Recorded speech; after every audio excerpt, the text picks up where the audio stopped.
மதுரை மாவட்டம் முசலம்பட்டி அருகே உள்ள பொட்டுளுப்பட்டி கிராம நிர்வாக அலுவலரிடம் போலியாக சான்றிதழ் வழங்க கேட்டு மிரட்டிய ஃபார்வர்ட் பிளாக் நிர்வாகி அவரை தாக்க முற்பட்டு மிரட்டிய வீடியோ வெளியாகி இருக்கிறது. அது தொடர்பான காட்சிகளை தற்போது பார்த்து விடலாம்.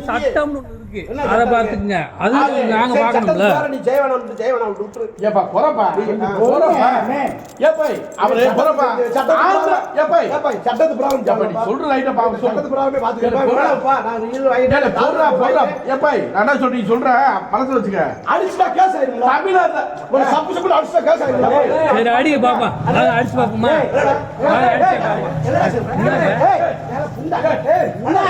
என்ன அடிச்சு பாக்கணும் நான் என்ன வேணாம் அப்புறம் அடிச்சுட்டாண்டா என்ன அர்த்தம் அது என்ன பேச்சு இது என்ன பேச்சு இது என்ன பழக்கம் என்ன பழக்கம் நீங்க தானுங்க அடிச்சு பாப்பீங்க.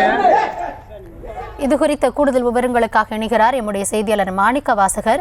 வணக்கம் மாணிக்க வாசகர், என்ன நடந்தது, விவரங்களை வழங்கலாம்.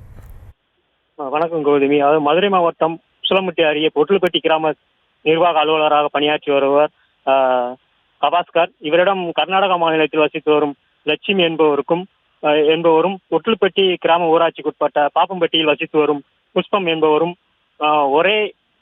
ஒருவரே என்ற ஒற்றை சான்றை போலியான சான்று வழங்க பொட்டுளுப்பட்டியைச் சேர்ந்த ஃபார்வர்ட் பிளாக் நிர்வாகி ஆதிசேரன் என்பவர் கோரிக்கை வைத்ததாக கூறப்படுகிறது. உயர்நீதிமன்ற மதுரை கிளை உத்தரவின் பேரில் ஒற்றை சான்று வழங்க தனக்கு அதிகாரம் இல்லை என்றும் சட்டப்படி வழங்க முடியாது என கூறி கிராம நிர்வாக அலுவலரை உன்னை அடித்தாலும் சட்டப்படி குற்றம் தானே நான் பார்த்துக் கொள்கிறேன் என ஃபார்வர்ட் பிளாக் நிர்வாகி தாக்க முற்பட்டு மிரட்டியுள்ளார். இதை தனது செல்போனில் பதிவு செய்த கிராம நிர்வாக அலுவலர் இந்த சம்பவம் தொடர்பாக கிராம நிர்வாக அலுவலர் கபாஸ்கர் உசலம்பட்டி தாலுகா காவல் நிலையத்தில் இந்த வீடியோ ஆதாரத்துடன் புகார் மனு அளித்தனர். இந்த புகாரின் பேரில் போலீசார் தீவிர விசாரணை நடத்தி வருகின்றனர். கௌதமி, விவரங்களுக்கு நன்றி மாணிக்க வாசகர்.